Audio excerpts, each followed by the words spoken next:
दोस्तों जिम में जाने से पहले हमें जिमिंग के बारे में, वेट ट्रेनिंग के बारे में, बॉडी बनाने के बारे में नॉलेज चाहिए रहती है। नॉलेज पहले अपने दिमाग में डालो और फिर जिम जाओ, नहीं तो जिम जाने के बाद आपका हाल कुछ ऐसा होगा। No, God, please, no! No! No! कौन है ये लोग? कहां से आते हैं ये?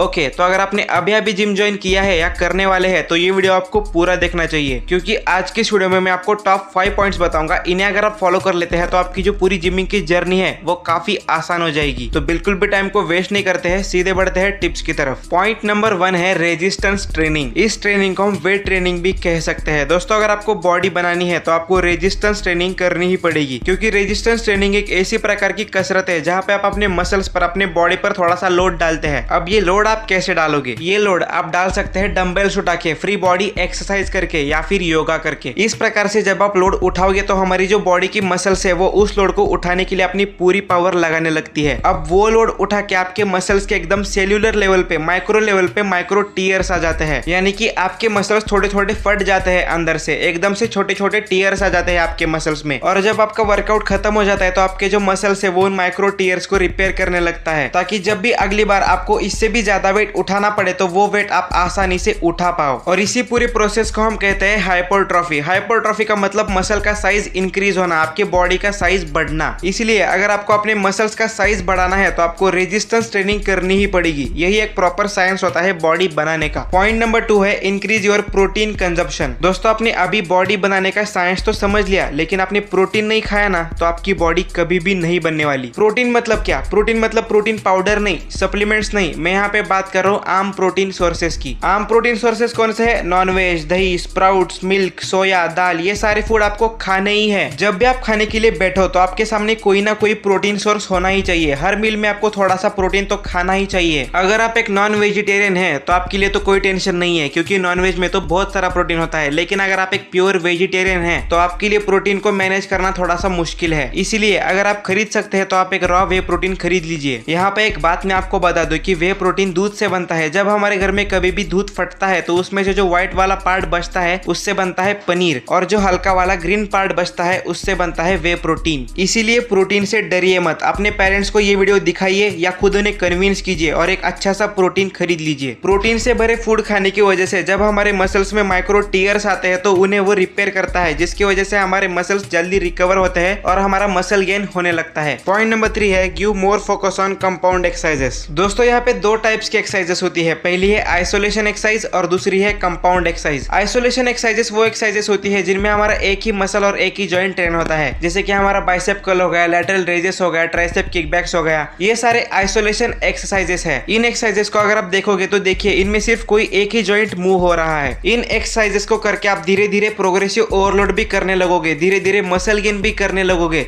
लेकिन उतनी स्ट्रेंथ गेन नहीं कर पाओगे। और जो दूसरी टाइप की एक्सरसाइजेस होती है जिसे हम कहते हैं कंपाउंड एक्सरसाइजेस, इन एक्सरसाइजेस को करके हमारे मल्टीपल मसल ग्रुप यानी एक से ज्यादा मसल ग्रुप और जॉइंट एक साथ ट्रेन होते हैं। बेसिकली 6 मेन कंपाउंड एक्सरसाइजेस होती है: bench press, barbell row, pull ups, deadlift, squats and shoulder press. दोस्तों अगर आपने पूरी जिंदगी में भी सिर्फ ये 6 कंपाउंड एक्सरसाइजेस किए ना तो आपकी बॉडी बन जाएगी, क्योंकि ये एक्सरसाइजेस बहुत ही इफेक्टिव होती है उस मसल ग्रुप के लिए, पूरे बॉडी के स्ट्रेंथ के लिए और आपके पूरे बॉडी के लुक के लिए। उसके बाद पॉइंट नंबर 4 है फॉर्म। फॉर्म मतलब क्या? फॉर्म मतलब तकनीक, एक्सरसाइज करने का सही तरीका, तकनीक। देखिए एक बात का आपका जानना बहुत जरूरी है कि कसरत के कुछ रूल्स होते हैं, जैसे कि मान लीजिए अगर आप बाइसेप कर्ल्स कर रहे हो तो आपके आर्म्स होने चाहिए स्ट्रेट। अगर आप चेस्ट को ट्रेन कर रहे हो तो आपकी बैक होनी चाहिए टाइट और आपका चेस्ट थोड़ा सा बाहर के होना चाहिए। अगर आप बारबेल रो कर रहे हो तो आपकी बैक होनी चाहिए फिर से एकदम टाइट और स्ट्रेट। और ऐसे बहुत से फॉर्म्स होते हैं, हर एक्सरसाइजेस का अलग अलग फॉर्म होता है, तो उनका आपका जानना बहुत जरूरी है। और ये सारी चीजें आप कहाँ से सीखोगे? उसके लिए आपको चाहिए होगा एक अच्छा ट्रेनर, अच्छा कोच या फिर HP इनबॉर्न फिटनेस चैनल। अगर आपने हर एक्सरसाइज सही फॉर्म के साथ की ना तो आपकी बॉडी बहुत जल्दी बनने लगेगी। उसके बाद पॉइंट नंबर 5 है स्टे कंसिस्टेंट। दोस्तों देखिए, अभी आपने रेजिस्टेंस ट्रेनिंग के बारे में समझा, उसे सही फॉर्म के साथ कैसे परफॉर्म करना है ये समझा, प्रोटीन क्यों लेना चाहिए ये भी समझा, और कंपाउंड एक्सरसाइजेस कैसे परफॉर्म करना है ये भी सीखा। इन सारी चीजों को अपने दिमाग में डालकर इन्हें कंसिस्टेंटली फॉलो कीजिए। लगातार जिम करते रहो, लगातार क्लीन खाते रहो, पानी पियो, लगातार रोटी सब्जी खाते रहो, लगातार प्रोटीन खाते रहो, स्टे कंसिस्टेंट। इन सारे पॉइंट्स को अगर आप अपने लाइफस्टाइल में जोड़ लेते हो तो रिजल्ट्स आपको 1 महीने के अंदर खुद दिखेंगे और 3 महीने के अंदर लोगों को दिखेंगे। तो हमेशा कंसिस्टेंट रहना सीखिए। तो ये था आज का वीडियो, कैसा लगा कमेंट में जरूर बताइएगा। ऐसी और वीडियोज के लिए चैनल को सब्सक्राइब कर दीजिएगा